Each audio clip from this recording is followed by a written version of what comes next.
Student, आज हम पढ़ेंगे भिखारिन पाठ का अंतिम भाग।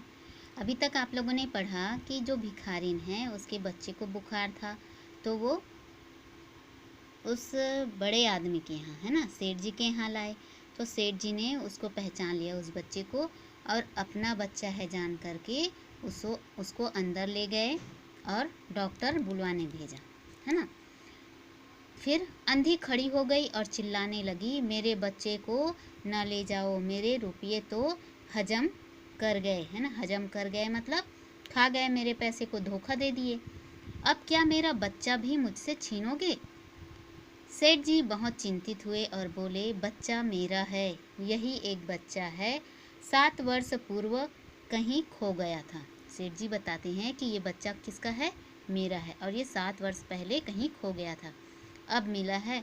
अब इसको नहीं जाने दूंगा और लाख यत्न मतलब प्रयत्न करके भी इसके प्राण बचाऊंगा।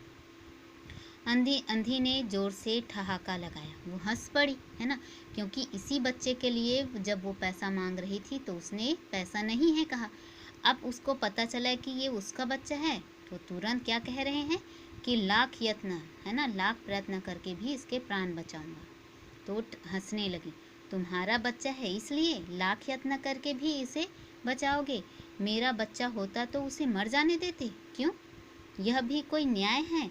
इतने दिनों तक खून पसीना एक करके उसको पाला है, मैं उसको अपने हाथ से नहीं जाने दूंगी, है ना। वो कह रही है कि मैं इस बच्चे को नहीं दूंगी।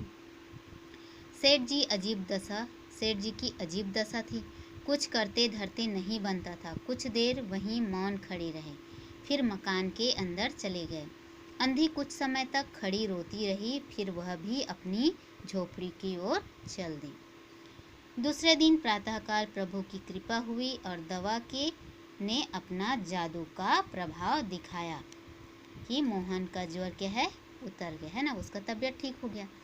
होश आने पर उसने अपनी आंखें खोली तो सर्वप्रथम शब्द उसकी जबान पर, है ना, उसके मुंह से क्या आवाज़ निकली? माँ। चारों ओर अपरिचित शक्लें देखकर उसने अपने नेत्र फिर बंद कर लिए।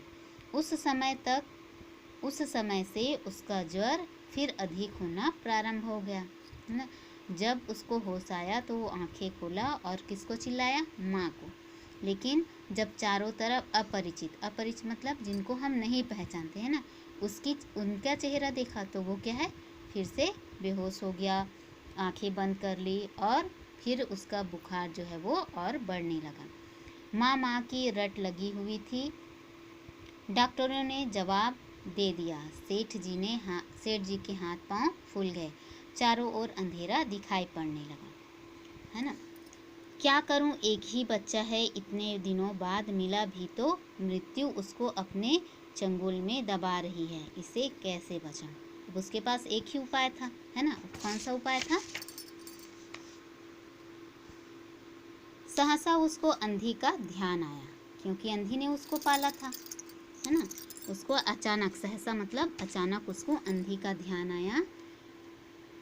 पत्नी को बाहर भेजा कि देखो कहीं वह अब तक द्वार पर तो नहीं बैठी है, परंतु वह यहाँ कहाँ। सेठ जी ने घोड़ा गाड़ी तैयार कराई और बस्ती से बाहर उसकी झोपड़ी पर पहुँच गए। झोपड़ी बिना द्वार के थी। अंदर गए, देखा कि अंधी एक फटे पुराने टाट पर पड़ी हुई है, मतलब खाट जो होता है ना, उस पर पड़ी हुई है। उसके नेत्रों से अश्रुधारा बह रही है। सेठ जी ने धीरे से उसको हिलाया। उसका शरीर भी अग्नि की भांति तप रहा था, है ना। अपने बेटे के विछोह में, है ना, विरह में, दुख में क्या है, उसको भी बुखार आ गया। सेठ जी ने कहा, बुढ़िया, तेरा बच्चा मर रहा है, डॉक्टर निराश हो गए हैं, रह रह कर वह तुझे पुकारता है, अब तू ही उसके प्राण बचा सकती है ना। देखो, उस सेठ जी को बुढ़िया के पैसे तो नहीं दिए, है ना, लेकिन उसी बुढ़िया के चरणों में उसको आना पड़ा। किसके लिए? अपने बच्चे के लिए, है ना। तो कहते हैं तू ही उसके प्राण बचा सकती है, चल और मेरे नहीं अपने बच्चे की जान बचा ले। चल, मेरे लिए नहीं, है ना, अपने बच्चे के लिए चल और उसकी जान बचा ली। अंधी ने उत्तर दिया, मरता है तो मरने दो, मैं भी मर रही हूँ। हम दोनों स्वर्गलोक में फिर माँ बेटी की तरह मिल जाएंगे। इस लोक में सुख नहीं, वहाँ मेरा बच्चा सुख से रहेगा, है ना। किसके साथ रहेगा? मेरे साथ, अपने माँ के साथ। मैं यहाँ उसकी सुचारू रूप से सेवा शुश्रूषा करूँगी। सेठ जी रो दिए। आज तक उन्होंने किसी के सामने सिर न झुकाया था, किंतु इस समय अंधी के पांव पर गिर पड़े और रो रो कर बोले, ममता की लाज रख लो, आखिर तुम भी उसकी माँ हो। चलो, तुम्हारे चलने से वह जी जाएगा, बच जाएगा, है ना। तो ये तो आज अंतिम भाग नहीं हुआ, है ना, और बचा है, ठीक है। फिर ममता शब्द ने अंधी को विकल कर दिया। उसने तुरंत कहा, अच्छा चलो। सेठ जी सहारा देकर उसे बाहर लाए और घोड़ा गाड़ी पर बिठा दिया। गाड़ी घर की ओर दौड़ने लगी। उस समय सेठ जी और अंधी भिखारिन दोनों एक ही दशा थी, है ना। किसकी? सेठ जी की और भिखारिन की एक ही दशा थी। दोनों की यही इच्छा थी कि शीघ्र ही शीघ्र उसका बच्चा क्या है, ठीक हो जाए और वो क्या है, अपने बच्चे के पास पहुंच जाए।